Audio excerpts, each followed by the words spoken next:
him for. Because it wasn't something better. It wasn't humble. Yeah, it wasn't. You know what I mean? Everybody's saying, "Oh, you have so much money. Why couldn't you get her this and that and that?" That's not the point about it. That's not the point. That's not the point.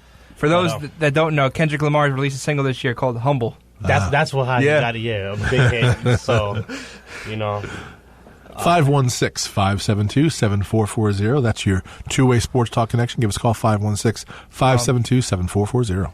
In other football news, good football news. Okay. Warren Sapp said he's going to donate his brain to CTE. Now?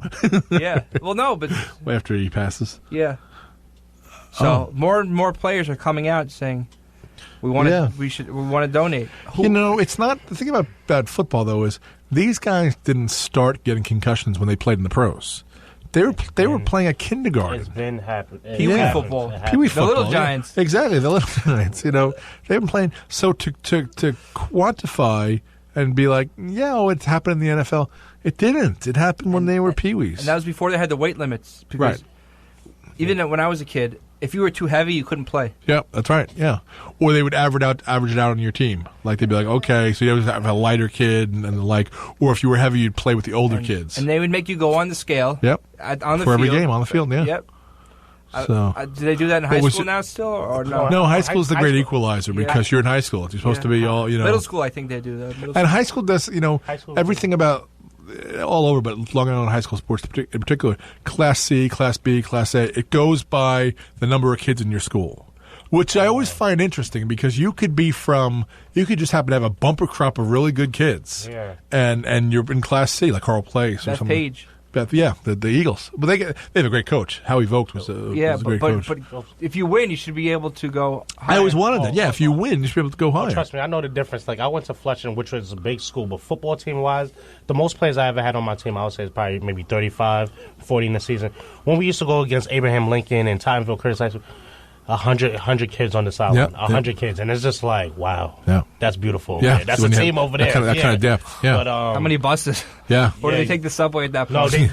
They would come like in like 7, 8 coach buses and pulled up. And I'm like, first of all, Lincoln's in Coney Island. That's Tottenville and Staten Island. De Blasio likes to travel big. So. Yeah, Tottenville and Curtis to Staten Island. So it's a whole lot of things going on over there. It was very surprising when I used to. So I'm like, half of you guys are not even going to play. Yeah. Most of you guys are not going to play, matter of fact. But that's one of the NCAA Division I rules. On a road game, you could bring like, I think 60 players. Okay. Home game, you could dress 125. So you would see two number 8s standing next to each other because you double up on numbers and everything. So it's like, hey, I always think like, okay, if the best player on your team is number 8 and you're wearing a number 8, you're not going to see the field because they can't have two number 8s in the game. You know? So, but why? I never understood that. Why in college did they do that? They allow you to have two of the same numbers on the team, like they would have an 8 on defense, 8 on offense. Why do they allow because that? it's a thing to dress, right? You want to say that you dressed, so they'll let walk-ons. And now there's this new thing. I was just reading an article on David Robinson the other day, and his son is now and here's the quote, here's the word, preferred walk-on at Duke. He's a preferred walk-on. And they're like, what the hell is preferred walk-on? For what David sport? Robinson, Basketball. Wasn't his son a football player? At Notre Dame. At Notre Dame. And I was watching he had concussions, so he quit, but he's a student body president. Yeah, he was. So, Did you watch those shows? What's the show called that they had with them? It came on Showtime. That's right. I watched all the episodes. Yeah, well, that's how I knew that. So David Robinson said preferred walk-on. So I went across the street to my neighbor and friend, who is the head women's soccer coach at Hofstra, their Division I. And I said, what is a preferred walk-on? He goes, a preferred walk-on is somebody whose parents have the means to afford tuition. Therefore, you're not going to burn a scholarship you can give to someone else. So that's good, though. Yeah, actually. John Bon Jovi's son did the same thing as well. Bravo. So. That deserves a clap. Yeah. And he had that, my friend Simon had that as well, because he had a kid who was from Northport, but like wealthy, and the father said, give a scholarship to somebody else, we got this. Yeah. It's like, good, okay. But go ahead. Well, it comes to the point now where there's a lot of preferred walk-ons, and they get the scholarships. You could kind of like... After a year or two, For example, but his son was never... Because I used to watch it. His son was never a star.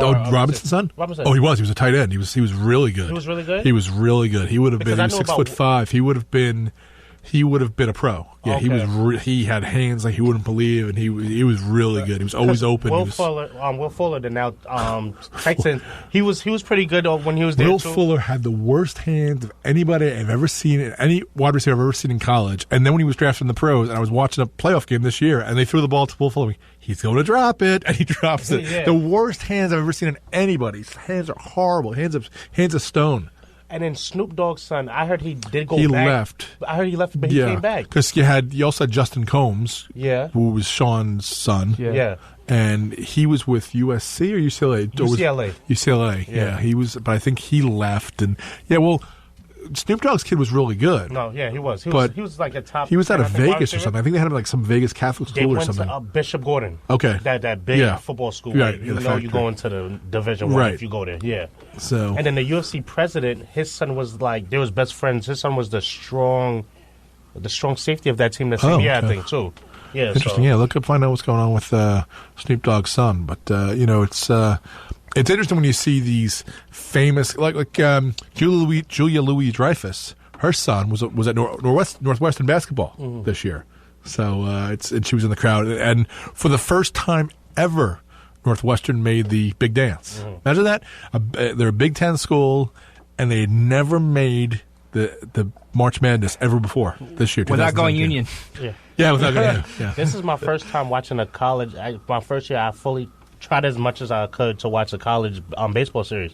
And the baseball, Florida won beat LSU. You know, I'm a big LSU guy. I'm a big LSU guy, but I actually watched it and kept up with it, and it was pretty good. Some of these guys was already throwing 98 miles per hour, and I'm just like, the problem is ding, bing, bing, all the aluminum bats. I was watching it too. You know where they had it? They had it in Times in Square. Omaha. Oh, they had it showing watching the game. Yeah. I was at the Jewish Week.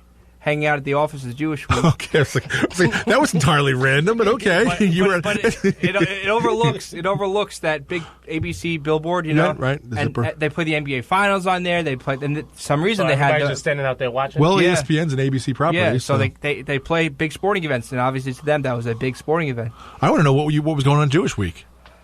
I was there. Yeah, we know you. I know. What was going on? After hours, you know. I hope this is an after hours party.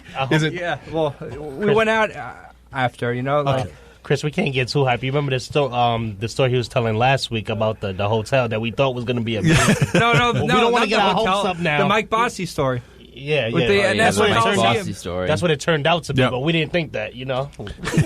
When does Mike Bossy go? Actually, Mike Bossy's teammate, Bobby Nystrom, who came from Western Canada and he didn't really speak good English when he came to play for the Islanders in the 70s. When I was looking, this is years ago, when I was getting married, we went to see various photographers, and all of a sudden there's a picture of Bob Nystrom at his daughter's bat mitzvah. And I'm like, wait a second, you photographed Bob Nystrom's daughter is Jewish? He's like, yeah, his wife. I was like, wow, there's a guy who didn't speak a word of English now he came. But I remember thinking, so Mike Bossy's teammate, Jewish. There you go, right there. And Eric Nystrom, his son, who plays in the NHL. There you go. You could bring Bossy with Jewish Week together. English? He was, I think he was French Canadian or something like that when he came over here. Mike Bossy's French Canadian as well. Yeah, and then Mike Bossy never spoke, and he was known for not speaking to the press because he didn't his English. He was quiet and shy. He wound up being like the Imus of Canada. He became a big opinion DJ for a long time. Bossy did. So he totally changed his. Bob Nystrom was from Stockholm, Sweden. There you go. Originally, then he went to Canada. So there's a guy, Stockholm, who he lives in Syosset, I believe. I mean, he's. You know what's crazy? You know the guy who used to play in the NHL, Francis Bouillon. No. Bouillon, he was a defenseman for the Ducks. And he played for Montreal for a while, right? He was perfect actually name for Montreal. But he was born in New York City. Oh, really? Yeah. That's great. Yeah. So they're thinking, oh, we got a French Canadian. No, you don't. Yeah. You got a New York guy. So they came out and said the car accident that Venus Williams was in 2010. Yeah. It was her fault. Yeah. Or at least the lawyer's saying that anyway. Yeah, and the passenger died. So. Yeah, 76 years old or something. Yeah, like that. something. But so it's been a good week and a bad week for the Williams sisters. Yeah, exactly. But I will say this, and I don't like John McEnroe. I've never liked John McEnroe. But he didn't say anything bad. He was asked the question. He didn't come out and say anything bad. He said that she'd be the 700th best man, or whatever. It's like, that goes without saying. There are high school men who could beat boys who could beat the best WNBA player. It's just a different kind of thing. It's a different kind of game. You know, Mark, you didn't take no offense to that, right? What Chris just said.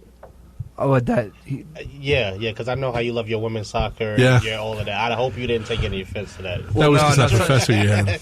Yeah, no, that was satirical. Yeah. I had a professor who was very involved. You know, McEnroe didn't. He was asked the question and he gave an answer, and then he said, and they're like, "You want to apologize?" He's like, "No, no." And then he said even better. He's like, "Then why do we just have one? No men or women, just everyone plays. Mm-hmm. That would change things." Oh, definitely. But, you know, MTV got rid of Best Actor and Actress from the awards. Right. Just make it all one best thing. Performance and then, but all of a sudden, you know, Serena's like, "Whoa, I have a chair. I'm not playing right now, and this has a way of keeping me in the news." Oh, she's like, "Oh, you know, John, get over yourself." You know, she just keeps her, you know, her agent and manager like, "Stay on top of this. Stay on top of it. You look good here. You look good here. Stay with us, and keep playing Steph Curry and ping pong on Chase commercials."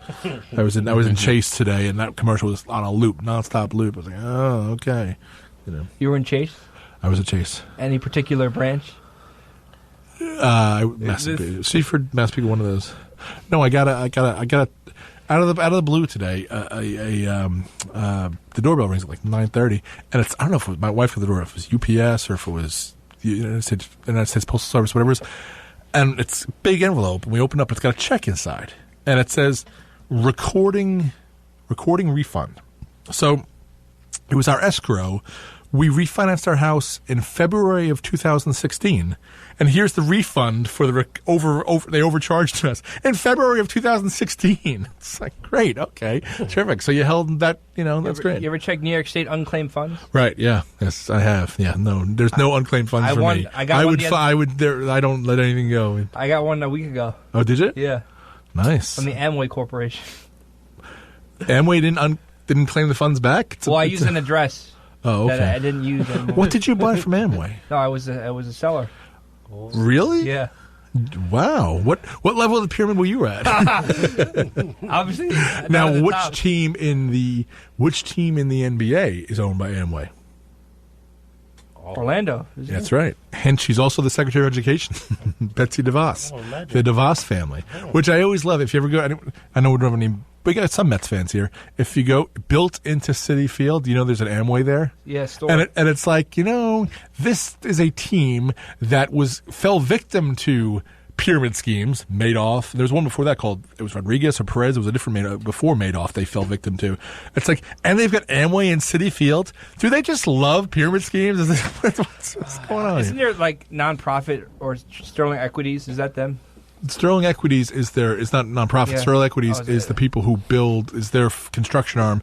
If you're ever in like Roslyn or Manhasset Hills or all those condominiums, that's Sterling Equities.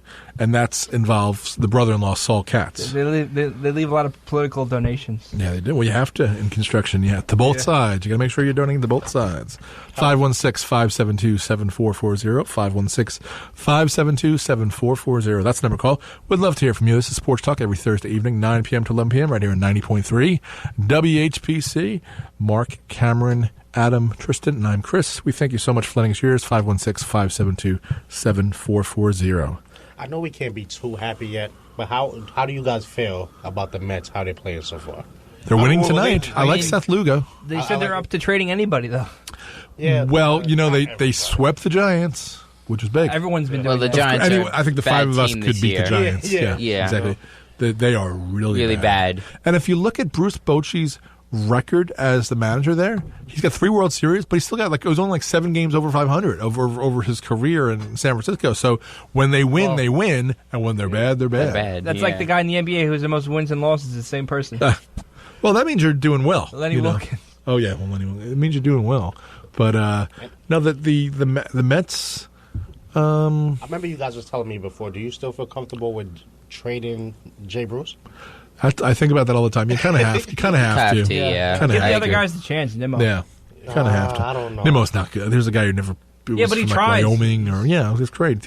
Oh, you of the participation trophy generation, right? He tries. No, but like I never believed in that. He always like tries to give it his all. It doesn't happen. No, but I mean, you know, Granderson.